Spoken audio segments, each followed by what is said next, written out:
ଆଜି ଆମେ ଏକ ଅତ୍ୟନ୍ତ ମାର୍ମିକ ଓଡ଼ିଆ ଗଦ୍ୟ ଜନ୍ମଭୂମିର କଥା ଆଲୋଚନା କରିବା। ଏହାର ସ୍ରଷ୍ଟା ହେଉଛନ୍ତି ଆମର ଜଣେ ପ୍ରଖ୍ୟାତ ଐତିହାସିକ ଏବଂ ଲେଖକ ଡକ୍ଟର କୃଷ୍ଣଚନ୍ଦ୍ର ପାଣିଗ୍ରାହୀ। ଦେଖନ୍ତୁ, ଲେଖକ ଆରମ୍ଭରୁ ହିଁ ଆମ ସମସ୍ତଙ୍କୁ ଗୋଟେ ମୌଳିକ ପ୍ରଶ୍ନ ପଚାରୁଛନ୍ତି। ଆମର ଜନ୍ମଭୂମି କହିଲେ ଆମେ ପ୍ରକୃତିରେ କ'ଣ ବୁଝିବା?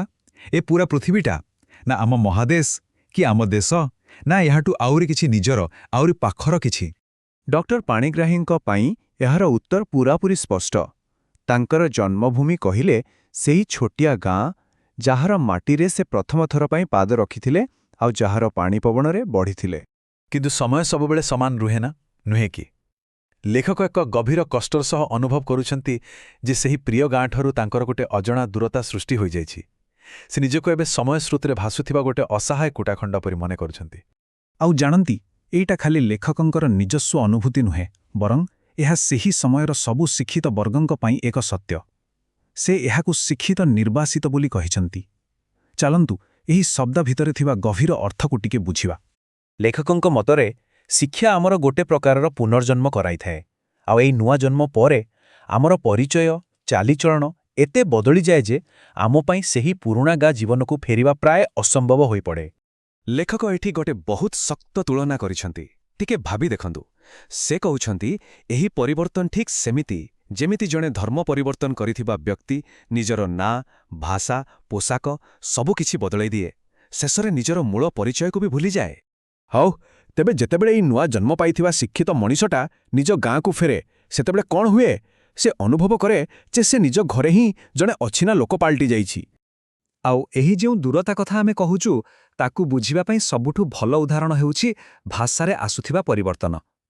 ଗାଁର ସେଇ ସ୍ନେହୀ ସାର୍ ମାଉସୀଙ୍କ କଥା ଟିକେ ଚିନ୍ତା କରନ୍ତୁ। ଆଗରୁ ଯେତେବେଳେ ଲେଖକ ଗାଁରେ ପହଞ୍ଚୁଥିଲେ, ସାର୍ ମାଉସୀଙ୍କ ମୁହଁରୁ ସ୍ନେହରେ ବାହାରି ଆସୁଥିଲା ସେହି ଆପଣାର ଡାକ, ବାପା। କିନ୍ତୁ ଏବେ ସବୁ ବଦଳି ଯାଇଛି। ସେହି ବାପା ଡାକ ବଦଳି ଯାଇଛି ଆନୁଷ୍ଠାନିକ ବାବୁ ଡାକରେ। ଆଉ ସେହି ଗୋଟିଏ ଶବ୍ଦର ପରିବର୍ତ୍ତନ ଭିତରେ ସତେ ଯେମିତି ଗୋଟେ ଯୁଗର ଦୂରତା ଲୁଚି ରହିଛି। କଥା ଖାଲି ସାରା ମାଉସୀଙ୍କର ନୁହେଁ। ପିଲାଦିନେ କାନ୍ଧରେ ବସାଇ ଗପ ଶୁଣାଥୁଆ ସେହି ଗୋବିନ୍ଦା ଭାଇଙ୍କ ଆଖିରେ ବି ସେ ପୁରୁଣା ଭରସା ଆଉ ଦିଶୁନି। ସେହି ସହଜ ସରଳ ସମ୍ପର୍କଟା କେଉଁଠି ହଜିଯାଇଛି। ଆଉ ଗାଁର ନୂଆ ପିଢ଼ି, ଯେଉଁମାନେ ତାଙ୍କୁ ଆଦୌ ଜାଣନ୍ତିନି, ସେମାନେ ତ ତାଙ୍କୁ ଏମିତି ଆଶ୍ଚର୍ଯ୍ୟ ହୋଇ ଚାହାନ୍ତି ଯେମିତି କୌଣସି ଚିଡ଼ିଆଖାନାକୁ ଗୋଟେ ନୂଆ ବିଦେଶୀ ଯିବା ଆସିଛି। ହେଲେ ଏତେ ସବୁ ନିଃସଙ୍ଗତା ଆଉ ଦୂରତା ଭିତରେ କ'ଣ ସବୁ ଶେଷ ହୋଇଯାଏ? ନା, ଲେଖକ ଏଠି ଆମକୁ ନିରାଶ ହେବାକୁ ଦିଅନ୍ତିନି, ବରଂ ସେ ଆମକୁ ଏକ ନୂଆ ବାଟ ଦେଖାନ୍ତି, ଏକ ସୁନ୍ଦର ସମାଧାନର ପଥ। ଆଉ ସେହି ବାଟର ମୂଳମନ୍ତ୍ର ହେଉଛି ଆମ ଭାରତୀୟ ସଂସ୍କୃତିର ଏକ ମହାନ ବିଚାର, ବସୁଦୈବ କୁଟୁମ୍ବକମ୍, ଯାହାର ଅର୍ଥ ହେଉଛି ସମଗ୍ର ପୃଥିବୀ ହିଁ ଗୋଟିଏ ପରିବାର। ଏହାର ଅର୍ଥ ହେଉଛି ଗାଁ ପାଇଁ ଥିବା ଭଲ ପାଇବାକୁ ଛାଡ଼ିବା ନାହିଁ। ସେଇଟା ତ ଆମର ମୂଳଦୁଆ, ଆମର ମଞ୍ଜି। ସେହି ମଞ୍ଜିରୁ ହିଁ ଧୀରେ ଧୀରେ ଦେଶପ୍ରେମର ଗଛ ବଢ଼େ, ଆଉ ସେହି ଗଛ ବଢ଼ି ପୂରା ଦୁନିଆକୁ, ସମଗ୍ର ମାନବ ଜାତିକୁ ନିଜ ଛାଇ ତଳେ ଆଶ୍ରୟ ଦିଏ।